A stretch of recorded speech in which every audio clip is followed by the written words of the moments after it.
All right, it's that time to talk with Michelle Ownbey from the Springfield Business Journal about things happening in and around Springfield. And you can always find the Springfield Business Journal every month. We'll update you on where at. But right now, Michelle, let's talk about what's going on at Springfield City Hall. It's been a while since Val Yeasel's been out of the job as the city's economic development director, but there's a new person that's been appointed.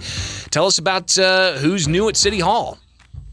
Yes, a letter went out to the aldermen Thursday afternoon, I believe it was, announcing that the mayor has selected Lynn Wooden. She's a well-known name in the banking industry, getting ready to retire from INB after many years there, and she and the mayor actually worked together for a period of time. Of course, he's a former banker as well. And, with less than a year to go before the municipal election, I imagine it's been a little challenging to find candidates willing to consider that position because, of course, it's at will, and while the mayor is seeking a third term, should he not be reelected, the new mayor would most likely want to appoint their own director. So Lynn says she's in a position with her upcoming retirement that she's able to take it and see how it goes. But interestingly enough, the mayor has said he's going to wait until after the elections to bring her appointment to the council for confirmation. So she will be acting in an interim capacity for now.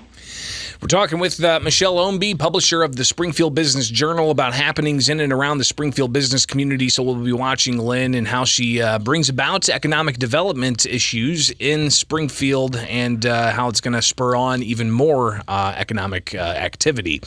Meanwhile, we've got some movement happening with Sikich. Tell us about that.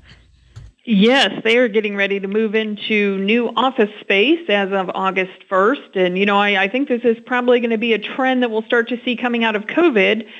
They're not going very far. They've been located at 3201 West White Oaks Drive, which is that big office building right there behind Target and Best Buy, for over 10 years. And they're just moving right around the corner to 3501 Hollis Drive, taking about half of the third floor. That's a building that's also occupied by a lot of HSHS administrative staff, but they said they've got, basically a flexible work arrangement with their staff at this point. They let people decide whether they want to work remotely, come into the office, some combination of both. And so they're finding that they just don't need the same amount of square footage that they had previously. They're still a pretty substantial company. They're going to be taking over a little over 13,000 square feet, but they said it was an opportunity to upgrade their office space while also kind of consolidating everybody into one smaller area. So they are moving as of August 1. So, yeah, interesting to see some of the trends that are happening post-COVID with people looking at different types of office settings that are more appropriate, and especially as we see a lot more work being done remotely. So we'll be watching that. Neat to hear about this next business that's starting up from a couple of people that are fitness-minded.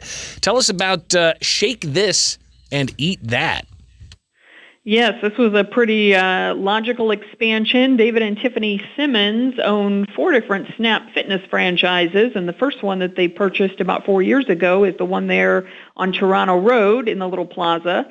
And, of course, that is also where Grateful Coffee was located. They closed in January, a little bit shy of their 1-year anniversary. And so David said that, made sense for them to look at expanding. They had talked about wanting to get into more overall nutrition and wellness and things like that. So Shake This, Eat That is opening to the public this Saturday. And they're going to offer fruit smoothies and different kinds of grab-and-go, protein bars and cookies and things like that. They've also partnered with the Vitamin Shop to offer pre-workout items and supplements, vitamins.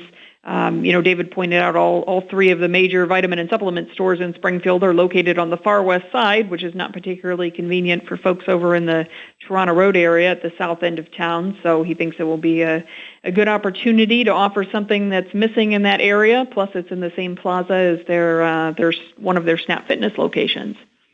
And then finally here, Michelle, before we tell people how they can get a copy of the Springfield Business Journal and stay as plugged in as we are on what's going on in and around the business community, talk about what CWLP's got going on in the face of, record inflation. Yeah, this is actually good news for CWLP customers. That Dahlman 4 unit has allowed them to generate almost all of their own electricity without having to buy it off the grid. Unfortunately, Ameren, Illinois customers are seeing significant increases in their bills. Those who are on Ameren for electric have seen their bills go up about 55%. Natural gas prices up about 40%. Now, Ameren says that they're not making a profit on the higher bills. They're just passing along the higher energy costs, which are related to everything from the war in Ukraine to, fossil fuels are declining faster than new renewables are coming online. So a variety of factors at play, but definitely not good news for anybody who's purchasing gas or electric through Ameren. Fortunately, most of people who live in Springfield proper are being spared from those higher electric costs for the moment. Michelle Ownbey, publisher of the Springfield Business Journal. How can people get a copy each and every month and stay up to date every week? You can definitely get online at springfieldbusinessjournal.com and sign up for BizBytes. That's the weekly newsletter, and it's free of charge. And, of course, you can also sign up to get the print edition delivered to your home or office. Always appreciate it, and we'll talk again soon. Be careful out there, all right? Thanks, Greg. It is Springfield's Morning News.